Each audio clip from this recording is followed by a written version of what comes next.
Pour moi, le journalisme, c'est aller là où l'on ne m'attend pas et écouter le monde. C'est de prêter ma voix à ce que l'on voit, à ce que l'on ne voit pas. Je ne vous dirai pas ici tout ce que j'ai accompli avec ma trésorerie. J'ai interrogé des ministres, des artistes et des présidents, car l'essentiel est ailleurs. Bonjour, je m'appelle Paul Mamère, j'ai 24 ans. Aujourd'hui, je suis en 3e année de licence en journalisme.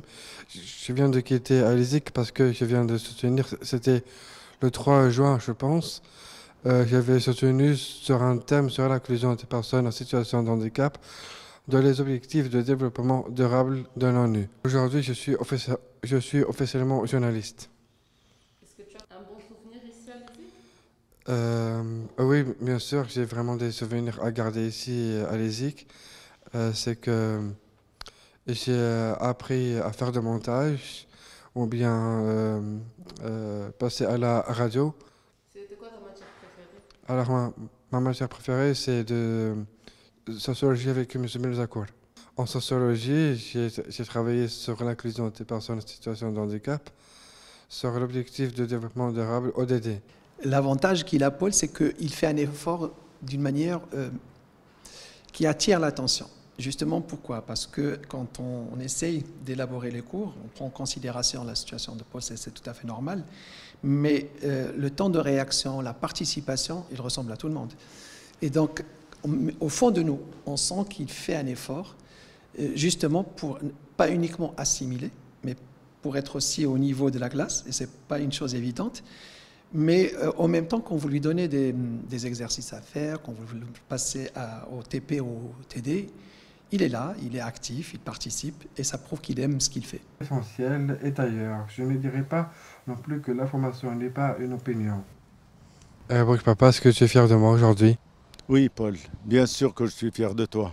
Tu es un motif de fierté pour moi, et tu es un motif de fierté pour cette école où tu as étudié l'ISIC.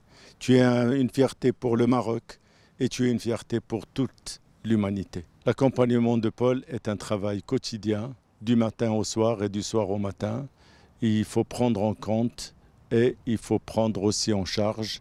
C'est un certain nombre d'adaptations au quotidien et ce n'est pas un travail qui s'improvise du jour au lendemain. C'est un travail de très très longue haleine, à court, moyen et long terme. Aujourd'hui, il a réussi à avoir un diplôme. Je pense que c'est un espoir pour nous tous de changer un peu les représentations sur le handicap mental. C'est le moment ou jamais. On voit que le football réussit à unir ce qui est épars. Peut-être que le travail de Paul devrait être aussi pris comme exemple pour réunir autour de causes nationales comme celle du handicap afin d'aider les plus fragiles d'entre nous. Mon endroit préféré, c'est d'être venu ici à la bibliothèque pour lire des livres ou bien faire une recherche sur l'ordinateur. Tu en as réalisé des choses avant même de finir tes études. Mais c'est quoi le premier truc que tu veux faire maintenant que tu es diplômé? Dans ce média, je préfère rester sur ma chaîne YouTube, ce que je fais en ce moment, créer des vidéos à peu près, 300 vidéos à peu près. Paul Larbi est un journaliste aujourd'hui. C'est le premier cas et premier trisomique à avoir sa licence dans l'information et de la communication. J'ai la chance de l'accompagner tout au long de ce processus. Et cette expérience m'a confirmé que les personnes en situation de handicap sont pleinement capables. Il faut juste adapter les conditions. Et je pense que l'accompagnement n'est pas un luxe, c'est une nécessité pour garantir l'égalité de chance.